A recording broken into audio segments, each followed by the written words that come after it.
આજની વાર્તા.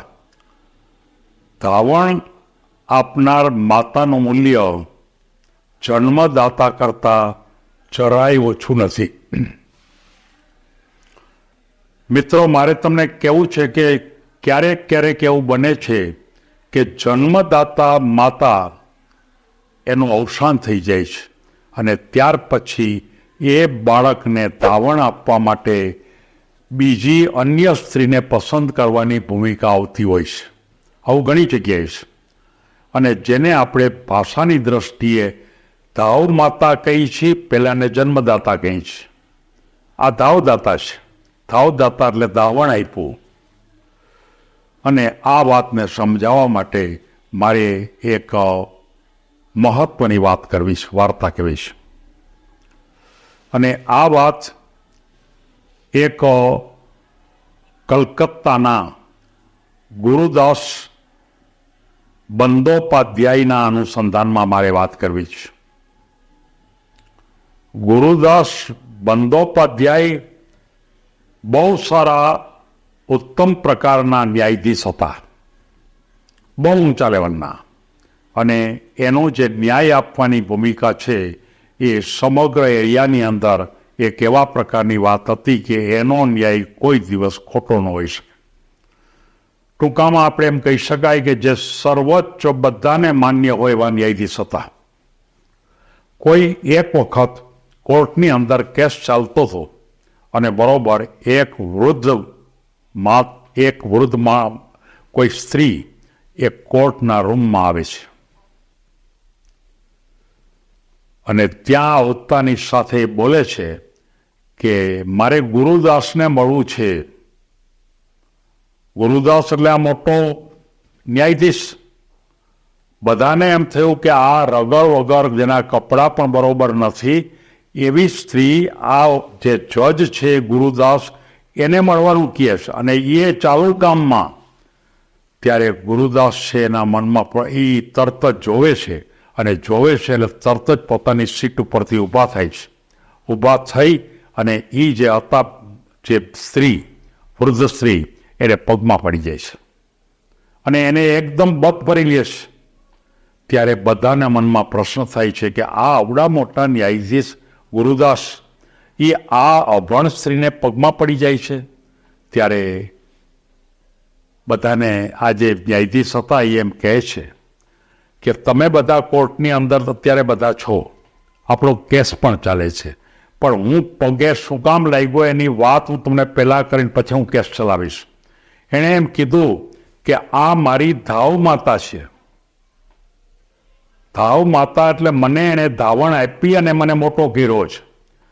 મારો જ્યારે જન્મ થયો ત્યારે જન્મ વખતે મારી માતાનું અવસાન થયું અને એ અવસાન થયા પછી જો મને ધાવણ ન મળે તો હું જીવતો રહી ન શકું, એ પ્રકારની વાત હતી.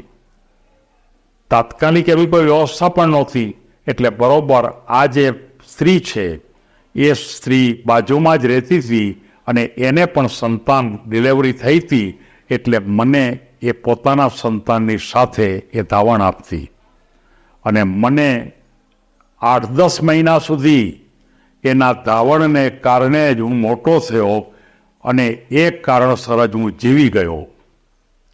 અને હું બહુ ચોક્કસપણે કહું છું કે મારી માતાએ મને જન્મ આપ્યો એ માતાનું મૂલ્ય જરાય ઓછું નથી, કારણ કે એને જન્મ આપ્યો છે, આ પૃથ્વી ઉપર મને લાવ્યા છે.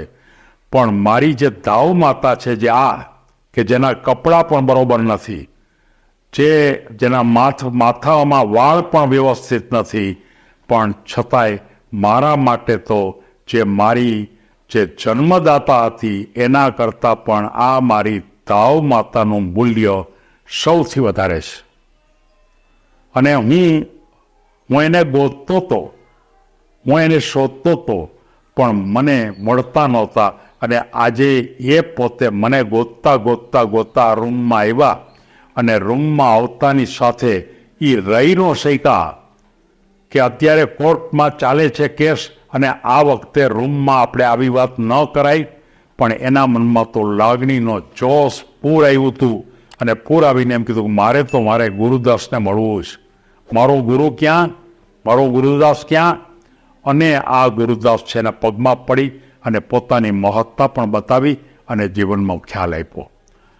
મારે આ વાર્તા બતાવવા પાછળનો એક બહુ અગત્યનો ખ્યાલ એ છે કે આવી પોઝિશન અનેક વખત જોવામાં આવે છે અને એ વખતે ક્યારેક ક્યારેક એવું બને છે કે માત્ર ધાવ માતા એને ઉછેરી અને ખરેખર મોટા બનાવે છે. ઘણા એવા છે, બહુ મોટા મોટા વિદ્વાનો, લેખકો, સારા રાજકારણીઓ, ઘણાના નામ આપી શકું, પણ અત્યારે મારે એ નામ આપવાની ભૂમિકા નથી, પણ એનું મૂલ્ય બહુ મોટું છે. અને એમાંય જો જેણે જન્મ આપ્યો છે એની હાજરી જ ન હોય તો એના કરતાં એનું મૂલ્ય જરાય ઓછું નથી, એમ આ વાર્તાની ભૂમિકા એમ કહે છે. આવો એક પ્રસંગ મેં સમાજમાં મને જોવા મળ્યો હતો. ત્યારે એક જે માતા પિતા હતા એ માતા પિતાના મનમાં પ્રશ્ન થયો કે આ ધાવ માતા છે પણ એની જે બીજી માતા છે એટલે કે જેને જન્મ આપ્યો એ તો નથી, અને આ સંતાનને અમે વાત પણ કરી નથી કે એની માતા તો મરી ગઈ છે, તો હવે અમારે એને વાત કરવી કે કેમ, અને કરવી તો કેવી રીતે કરવી. ત્યારે મેં એ ભૂમિકાના સંદર્ભમાં વાર્તા મૂકી છે અને એ વાર્તાનો કન્સેપ્ટ એ છે કે ધાવ માતાનું મૂલ્ય જરાય ઓછું નથી, ઉછેર કરનાર માતાનું મૂલ્ય પણ જરાય ઓછું નથી, કારણ કે જેના દ્વારા અન્યના સંતાનનો પણ ઉછેર થાય, પોતે જન્મ પણ નથી આપ્યો છતાં પણ એ માતાનો પ્રેમ એને પૂરેપૂરો મળતો હોય અને એ સંતાન જ્યારે ઉછરીને મોટું થાય ત્યારે એ સંતાનને પણ ખ્યાલ આપવો પડે કે એનું મન ડાયવર્ટ ન થાય એટલા માટે કે આ ધાવ માતા અથવા તારો ઉછેર કરનાર માતા એનું મૂલ્ય સૌથી વધારે છે.